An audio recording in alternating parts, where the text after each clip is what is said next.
तो चुनावी महासंग्राम शुरू हो चुका है, चुनावी बिगुल बच चुका है, सभी पार्टियों ने ताल ठोक ली है, अपने प्रत्याशियों को भी घोषित कर दिया है, पार्टियों ने घोषणा पत्र भी जारी कर दिया है। तो हमारे साथ में आज 19 के बड़े अखाड़े में स्टूडियो में मौजूद है सत्यजीत सिंह अधवारा है, प्रदेश महासचिव हैं बसपा से, साथ ही अमेठी के प्रभारी भी हैं। साथ ही हमारे साथ में बगल में बैठे हुए हैं राजेश यादव जी, जो अमेठी से जिला अध्यक्ष हैं बसपा से। बहुत बहुत स्वागत है आपका स्टूडियो में सत्यजीत सिंह और राजेश जी। तो सत्यजीत सिंह जी, आप सबसे पहला प्रश्न यही उठता है कि चुनावी ताल और बिगुल तो बज ही चुका है, तो किस तरीके की तैयारी है बसपा की चुनाव को लेकर के? अभी सारे प्रत्याशियों को भी नाम घोषित कर दिया है, तो किस तरीके की तैयारी है अमेठी जिले में? देखिए, पहले तो मैं पूरे प्रदेश में प्रकाश डालूंगा, अमेठी पे आ जाऊंगा जी। हमारी तैयारी पूरे प्रदेश में बहुत मजबूत है। 75 जिलों में हमारा पूरा संगठन है और मजबूत संगठन है। हिंदुस्तान के इतिहास में पहली मरतबा हुआ है कि 3 महीने में कोई संगठन, कोई नई पार्टी बने और उसका संगठन पूरे के पूरे 75 जिले में खड़ा हो।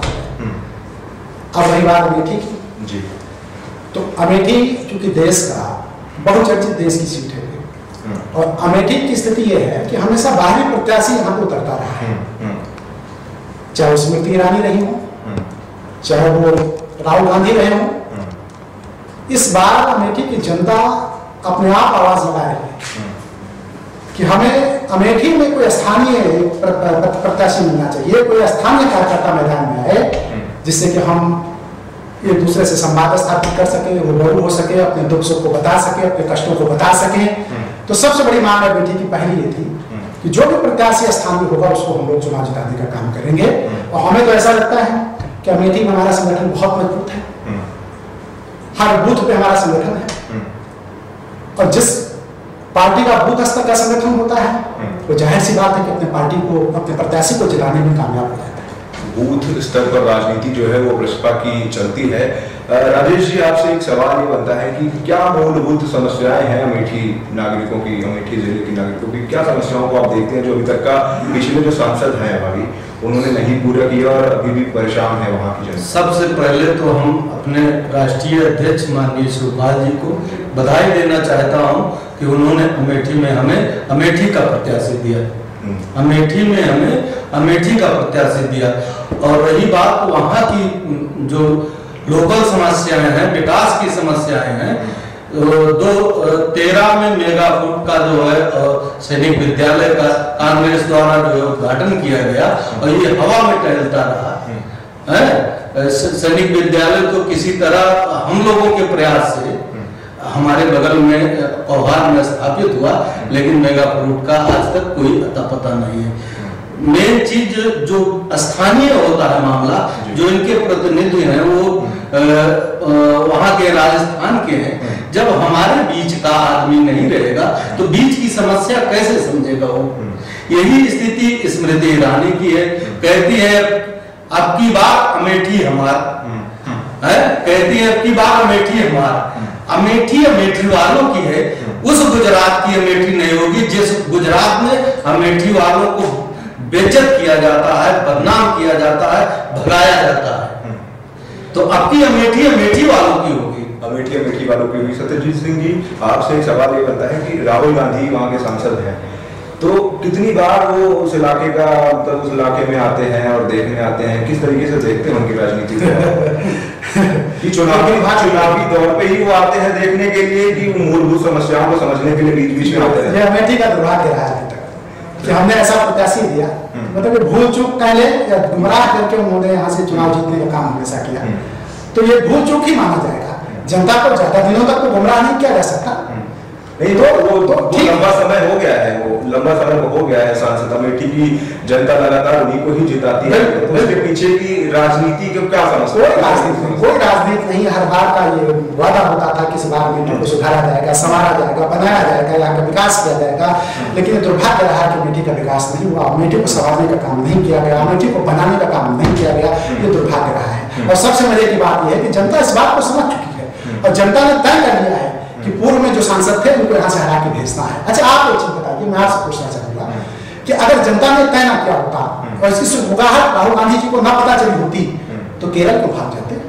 केरल जाना यह जाहिर करता है कि इस बार जो है उनको ये संदेश पहुंचा है कि स्थानीय प्रत्याशी यहाँ भी चुनाव जीतेगा, स्थानीय प्रत्याशी को मैदान में उतार करके यहाँ की जनता को जीतने का काम करेगी। पिछली बार का भी तो अंतर बड़ा कम था, राहुल गांधी की जीत और स्मृति ईरानी की जो लड़ाई हुई थी उसमें बड़ा अंतर कम था, राहुल गांधी की सीट डगमगा गई थी, हो सकता है ये कारण हो गया। बिल्कुल, देखिए उस कारण को मैं आप कह रहे हैं तो मैं मान लेता हूँ आपकी बात को, लेकिन मेरा अपना मानना ये है कि पिछली बार भी मांग उठी थी कि यहाँ स्थानीय प्रत्याशी में दिया जाए, और स्थानीय प्रत्याशी जब किसी पार्टी ने नहीं दिया तो उनके पास मजबूरी हो गई कि अमेठी में राहुल गांधी के खिलाफ वोट किया जाए। तो स्मृति ईरानी की पॉपुलरिटी की वजह से वो वोट नहीं हासिल हुए थे, राहुल गांधी के खिलाफ हो चूंकि राहुल गांधी को लोग पसंद नहीं करते थे, तो उन्होंने उनको वोट कर दिया, जिसकी वजह से जीत के वोटों का अंतर बहुत कम हो गया, सिमट गया। तो इस बार के आपके क्या वादे हैं? आपका जो प्रत्याशी प्रसपा ने उतारा है वहां पर, तो क्या वादे कर रही है प्रसपा वहां पर अमेठी की जनता से? देखिए, मैं माननीय राष्ट्रीय अध्यक्ष जी का धन्यवाद दूंगा कि उन्होंने एक मजबूत प्रत्याशी अमेठी को दिया है, और ये प्रत्याशी हर वर्ग बिरादरी में, हर जात में, हर धर्म में जो है सरकार है, और सबसे बड़ी बात की स्थानीय प्रत्याशी।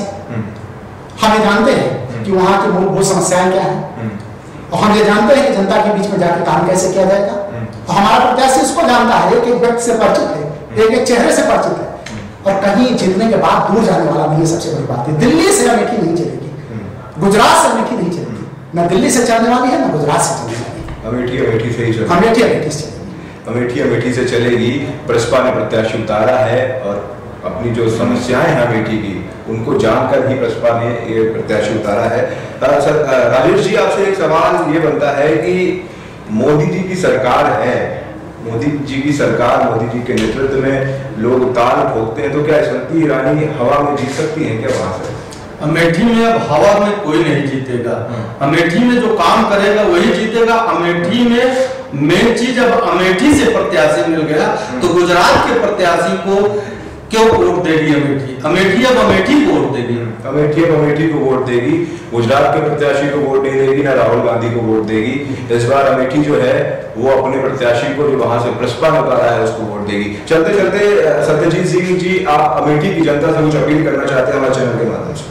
जी, अमेठी की जनता से मेरी अपील है, अपील ये नहीं, वहां तो सब अपने साथी सहयोगी हैं, साथ चलने वाले लोग हैं, कदम से कदम मिला के चलने वाले लोग हैं, एक दूसरे से परिचित हैं, एक दूसरे के चेहरे को जानते हैं, कम से कम संवाद स्थापित कर सकते हैं एक दूसरे से।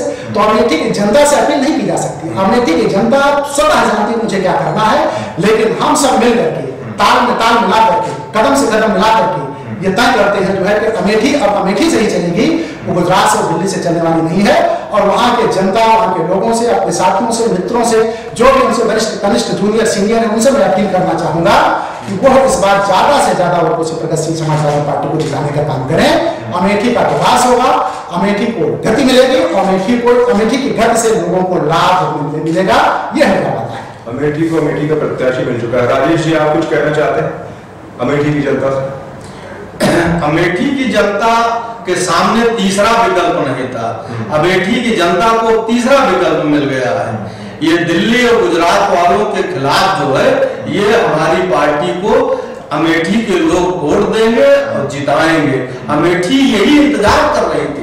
जो मजाक था वो खत्म हो चुका है, अब ना राहुल गांधी की चलेगी, ना स्मृति ईरानी ताल ठोक पाएंगी, ऐसा कहना है हमारे साथ में जो दो दिग्गज प्रसपा पार्टी से मौजूद है उनका, क्योंकि अमेठी को अमेठी का प्रत्याशी प्रसपा ने दे दिया है। अब कौन जीतेगा उस रण को ये तो चुनाव के बाद ही पता चलेगा, जब वोटर अपने वोट देकर के प्रत्याशी को चुनेंगे। फिलहाल 19 का बड़ा अखाड़ा मेरे के साथ दीजिए इजाजत, और आप बने रहिए उनके साथ। नमस्कार।